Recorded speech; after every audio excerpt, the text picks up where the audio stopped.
As we continue to worship God this morning, one of the ways that we express our love for God and worship God is through the spiritual discipline of generosity. For those of you who are supporting this ministry financially, we, of course, are grateful for your faithfulness in that way. Everything that we do here happens in part because of your financial generosity. If you've already given this week, thank you for your faithful giving to this ministry. If you have yet to give, you can do so online through our website, meethope.org/give. Or if you are here in the room this morning, you can give in the baskets that are located back on the tech booth or in the kiosks throughout the lobby. And we continue to be grateful for the ways that you support this ministry in that way. If you're watching us online and you have never given to Hope, this would be a great opportunity for you to express your support of this ministry by giving online as well. And thank you for that. You know, among the things that you are supporting here at Hope Church are the ministries that go across all age groups. And we're excited about the theme that we'll have in the ministry across the board this fall that we're calling Homecoming. Fall is always a time when colleges and schools around the country are celebrating homecomings, and so we're going to use that theme in every aspect of our ministry. So you'll be getting more information about that, but we'll be kicking off our homecoming theme September 19th. You know, throughout this pandemic, our commitment has been to keep people safe, healthy, and together as best we can. We are committed to that still, and so in response to what's been going on currently in our children's wing, the children are still gathering here because they need to be together on Sunday mornings, but all of the children are masked, as are now all of the adults. Vaccinated or not, all adults are asked to wear masks back in our children's wings on Sunday morning. Also, here in the worship space, we are reinstituting our mask preferred and our mask optional sections within the worship, and you can sit in whichever section suits you best and you're most comfortable with. So as we continue to worship now, let's go to Pastor Rick as he shares with us another story of David. And thank you, Pastor Jeff. So good to see everyone who here in this space. Good to see you all online. Well, you're seeing me, but good to be here with you. So happy that we could worship today. But I did, before I begin the message, wanted to just share with you about Haiti. As you know, we've done multiple mission trips to Haiti, into Jacmel, which is a southern coastal town in Haiti, and it was because of the earthquake that was, I guess, a little over 10 years ago, about 10 years ago, where we first met Fennell Bruna, who runs the House of Abraham Orphanage. And I heard from Fennell yesterday via email that they are well, that they are safe, that they had minimal physical damage to their buildings. But of course, Haiti is in great need, not only because of an earthquake. It's what I said 10 years ago when we went on our first trip. I said disaster has been part of Haiti, and they also had an earthquake. So it's kind of the same thing still. They're just struggling in every area. So if you could keep praying for them. We also wanted to let you know that we'll be taking a special offering for the House of Abraham and for Fennell that they can use as is needed. One of the things that Fennell shared in his email was that while Jacmel, where they're located, saw some damage, the area about 100 miles west saw the most damage from the earthquake, and they plan on sending some teams over there to work with those folks and to support them as they can. So if you'd like to give, you can give to meethope.org/give. We don't have a Haiti page set up for that, but when you go to meethope.org/give, if you go to Pastor's Fund, any funds received between now and ongoing for this next period will go towards HOA and to Fennell, so that it can be used in that way. And please, let's also continue to be praying for them. And so again, thanks. I'm glad I could be here to lead you in this time where we look at the life of David and look at different stories from his life. And before we get into the story, though, I want to take a little personal privilege that 31 years ago this week, my wife and I were married. Yeah, 31 years. We were babies, just little tiny children. I had to go down into my basement and I went through the books and I found a picture. I took a picture of it and I want to put it on the screen. Kelly saw it on our iPhone, shared photos, and she said, "Why are you showing that picture?" Because, well, I just thought it was fun to do that. And there is all of the friends that we thought were going to be lifelong friends 31 years ago. They're our lifetime friends. They're our high school and college friends, right? Because when you get married as babies, that's who you think is you're going to be lifelong friends with forever. But now 31 years later, what we found in that picture is that there's a few that we see, that I see occasionally every year. Maybe less than that, and it's nice to see them. There is one person there that I have not seen since 1990, and I realized that as I was looking at that picture, that for 30 years we have not connected since that time. And another, because of a marriage breakup, I will surely never see again. Friendships are funny things, aren't they? They are just funny. How do you know when a friendship is going to be a lifelong friendship? How do you know when this relationship that you have is one that you will say, I'm going to have for the rest of my life? See, there isn't a formula, there isn't a code. If there was, we would certainly be sharing that with you because this is the way that you can do that. But there isn't. The average person, I read, will make 29 real friends over a lifetime. Now, I thought that seemed like a lot, 29 real friends. That seems like a lot, but then the article went on to say this, that we will lose at least 5 of those folks due to arguments. Something will happen in that relationship. So 29 minus 5 brings us down to 24 friends, and I did the math ahead of time because you know me and math. And then the article then says that we'll lose touch with at least 8 more of those friends because of different lifestyles or because of moving, because of different reasons. So now we go from 24 minus 8 to 16 friends. But then it says that we typically will lose 5 more because of a significant event. Sometimes it involves money, sometimes it involves a relational breakup, other times it involves deceit, which were the 3 reasons. And so from 16 minus those 5 brings us down, on average, we'll have 11 meaningful, close, lifelong friendships. 11 in your whole life. Wow. Now, just to clarify, when I'm talking about these kinds of friendships, I'm not talking about the guys you get together with for drinks or golf every once in a while, or those you get together with for reunions. I don't mean tallying up how many likes you have on social media or how many people are following you or how many friends you have on Facebook. I'm talking about real lifelong friendships, real connections, like those deep, meaningful relationships that are filled with gratitude for the other person, and you're willing to serve each other and you're willing to communicate with each other when there's trouble. We're talking about those kinds of relationships. And the average is in our lifetime, we'll see about 11 of those. Too many times I've met with people and their lives have blown up. And I've said to them, who do you have? Like, who can you talk to about this? And sadly, many will say, I have no one. I just don't have anyone. Lifelong friendships, these relationships, these deep relationships are so important for us. So there was a study done back in the 90s, probably about the same time that wedding photo was taken, 30 years ago. And it was talking about human relationships. The study was determining how many friends we will have. And similar to what this article shared about, that we start with 29, we end up with 11. The idea here is that how much does our brain influence our friendships? And it was determined that people can have about 150 meaningful friendships.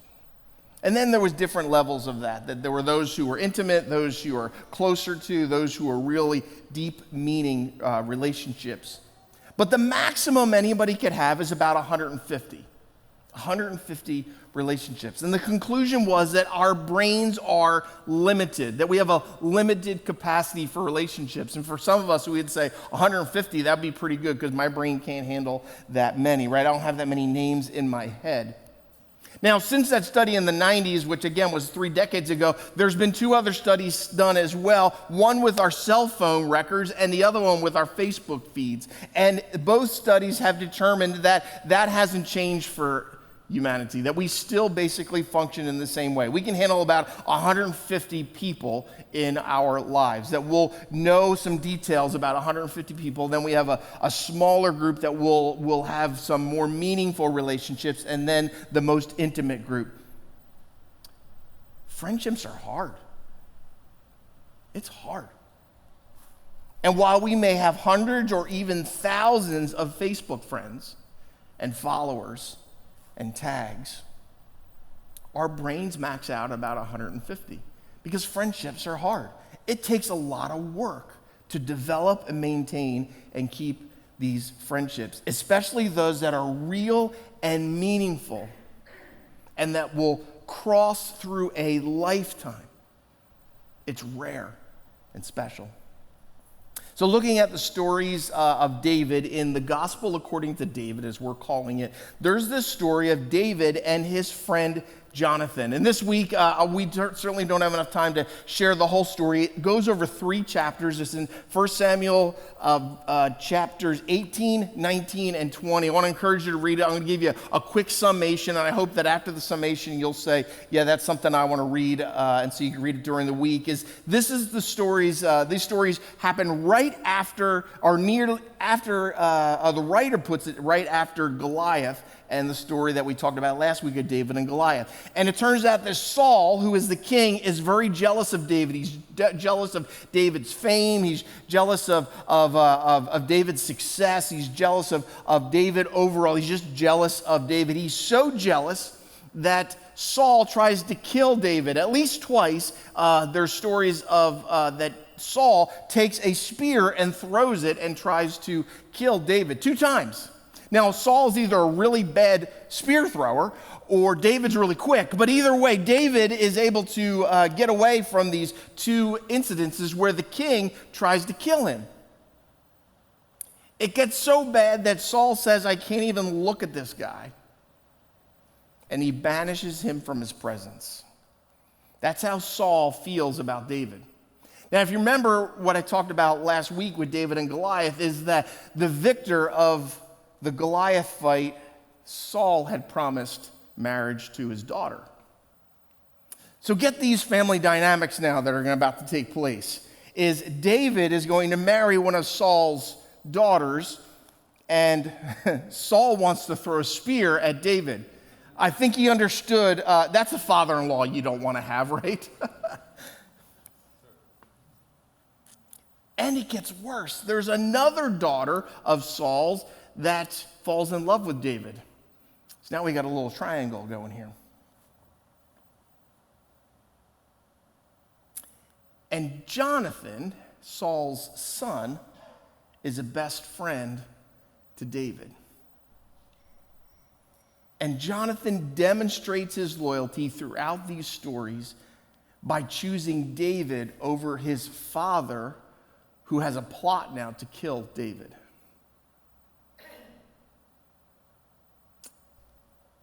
It's in 1 Samuel chapters 18, 19, and 20. It's as if Game of Thrones meets Big Brother meets The Bachelor. All mixed up together. I'm telling you, you got to read it. I'm reading it in prep, and I'm going, this is great stuff, man. You could make movies about this. It is an understatement to say that David and Jonathan had difficulties that they had to overcome to maintain a close and meaningful friendship, yet they were able to do that. Throughout their story in these 3 chapters, you see demonstrations of loyalty and demonstrations of love and faithfulness shown in their relationship. David to Jonathan and Jonathan to David, all in the midst of the chaos and the turmoil of a king trying to kill your best friend, of your sisters both in love with the same man, and a father who's desperate to maintain his kingship. Friendships are challenging. I don't think any of us are in that position today. I don't think anybody's had a spear thrown at them earlier today or yesterday or over the weekend. But friendships are challenging because our culture can be fairly isolated and individualistic, especially as we move through what we've been going through over these last 18 months now. See, we want to view community as an option, not a need. We take pride in independence. We love feeling self-sufficient, right? The feeling of accomplishing something on our own without having to rely on anyone else. Many of us get those IKEA furniture boxes and we look at those instructions and we say, I don't need this. I can do it myself.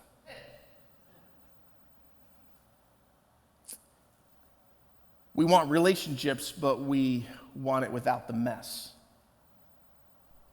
We want relationships because we're wired for these meaningful friendships. So even the most introverted person needs another someone on their side. And even the strongest, most self-reliant person needs a someone with them through life. But yet, because of the brokenness we experience, because of sin, we tend to push towards isolation. So as we've been coming out of COVID, or as we continue to move through COVID, I don't know which way I want to describe that best. And as we've been working here at Hope towards being one church with 2 expressions, and that we have our physical attendance here, it's great to see you all, and we have those who are online, and we'll continue to develop these 2 expressions. I've been doing a casual survey whenever I meet with someone because, see, there's a question that's being asked of churches all over the world now. They're asking, how do we navigate through digital, physical, and hybrid?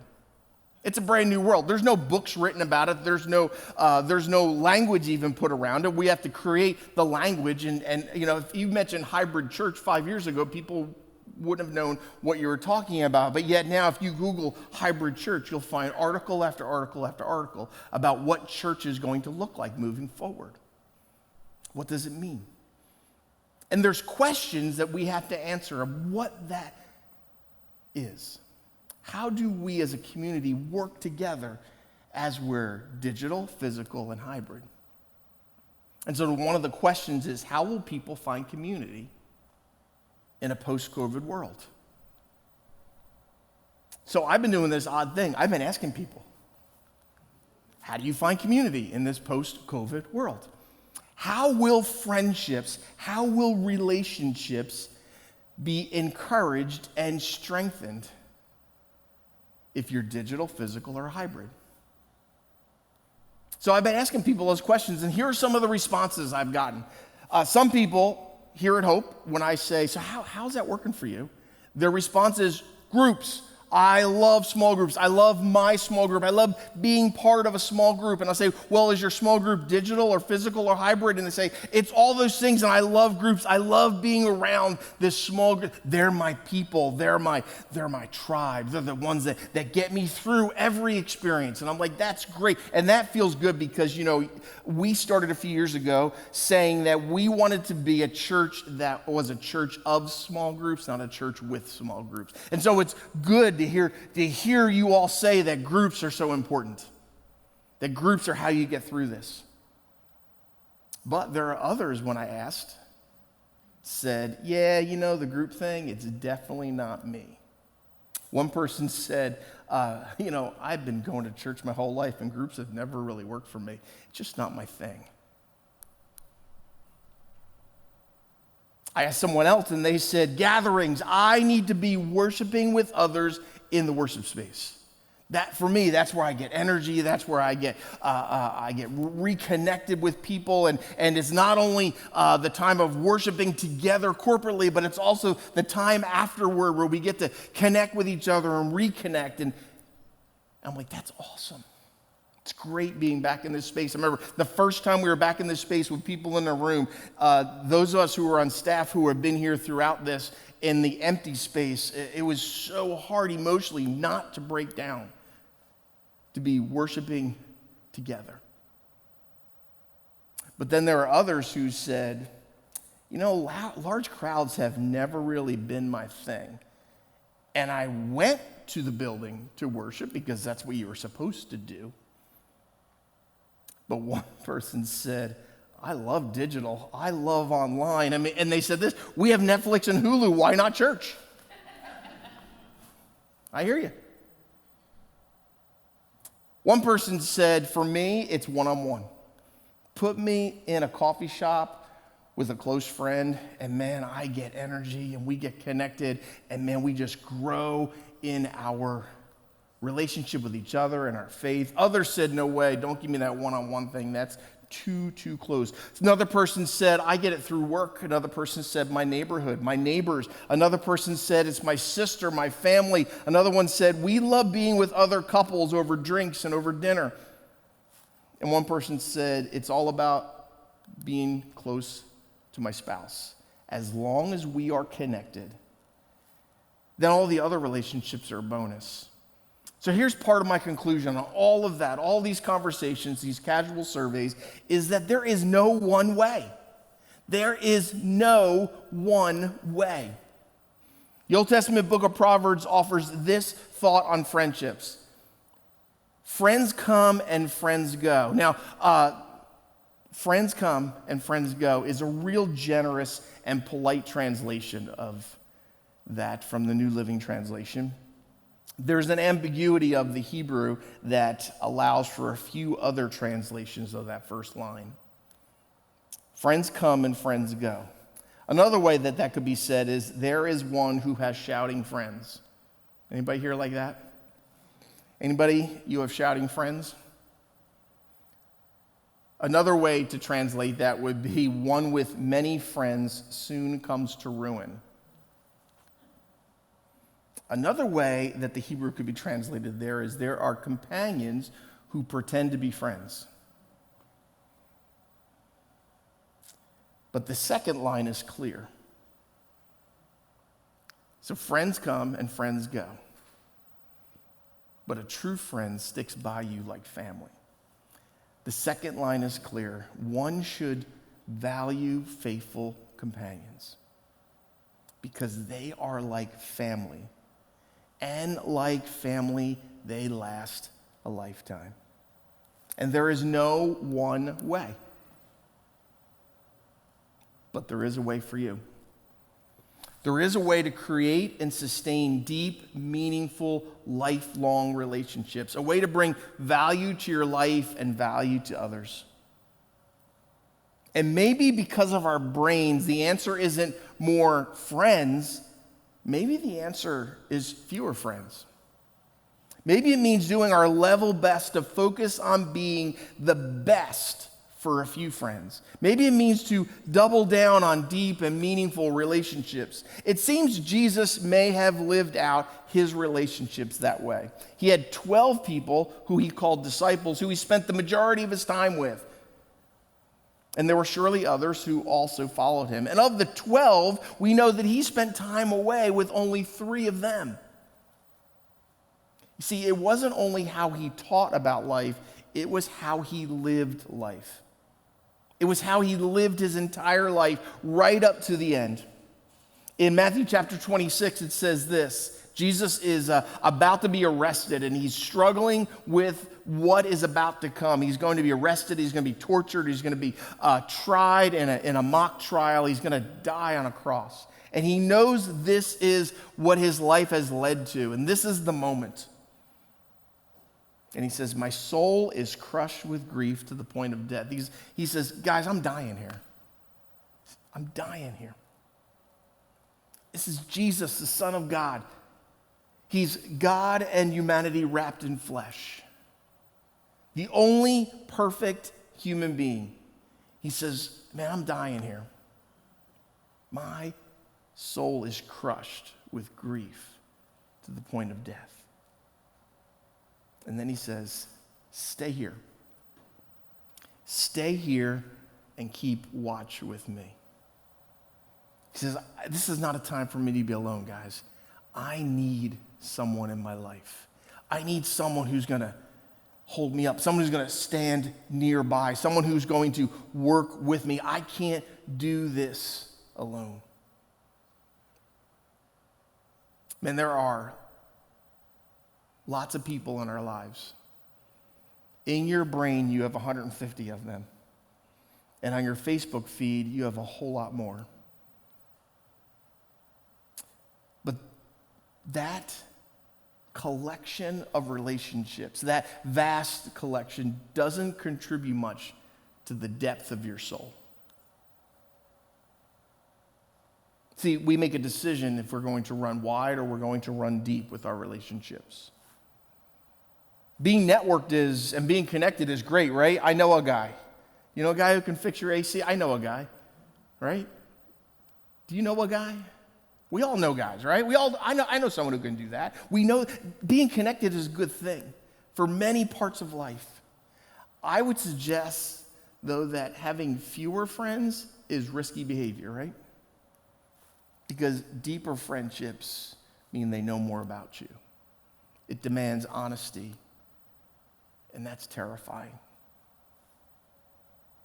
See, the more you let people in, the more you trust, the more they'll see your flaws, and they see who you are.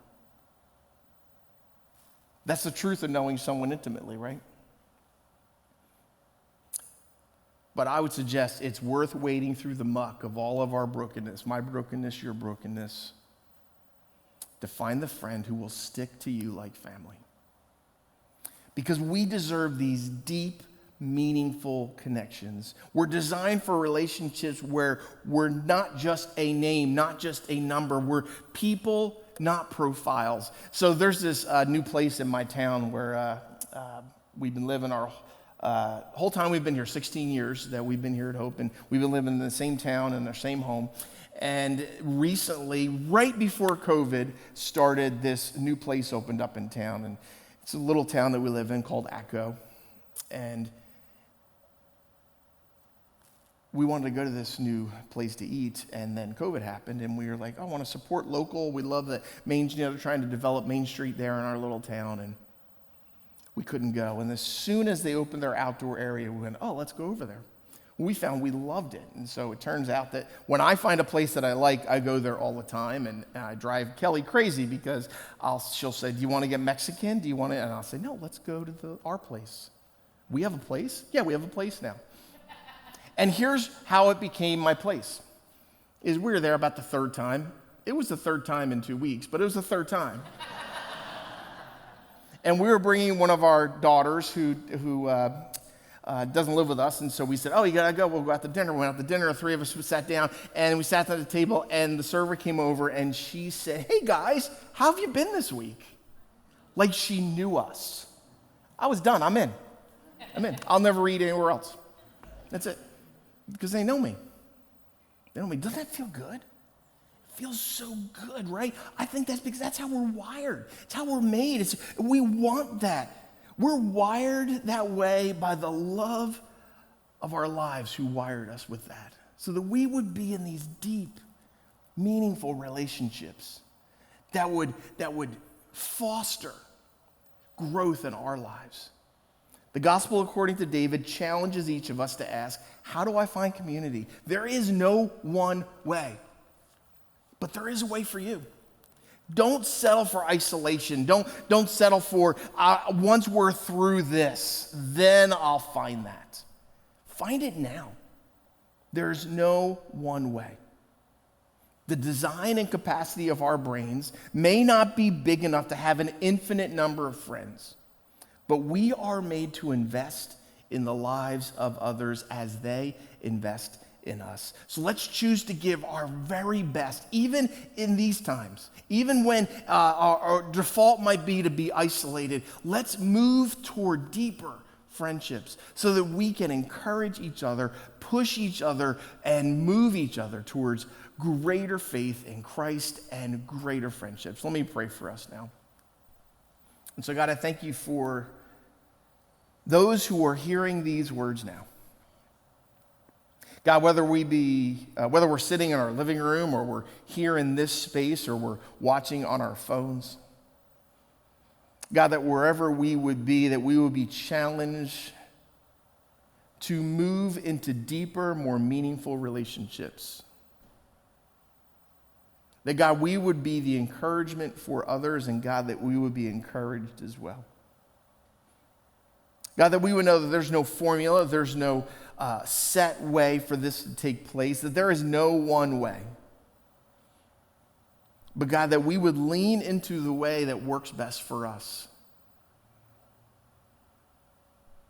What is true is that we're wired for relationships. We're wired to be known.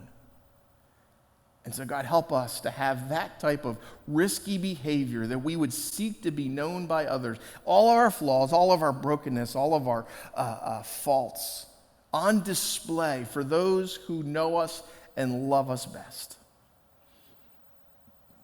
And God, we will give you honor and praise and glory, and we will say that it's because of your work in our lives that we're able to move in this direction.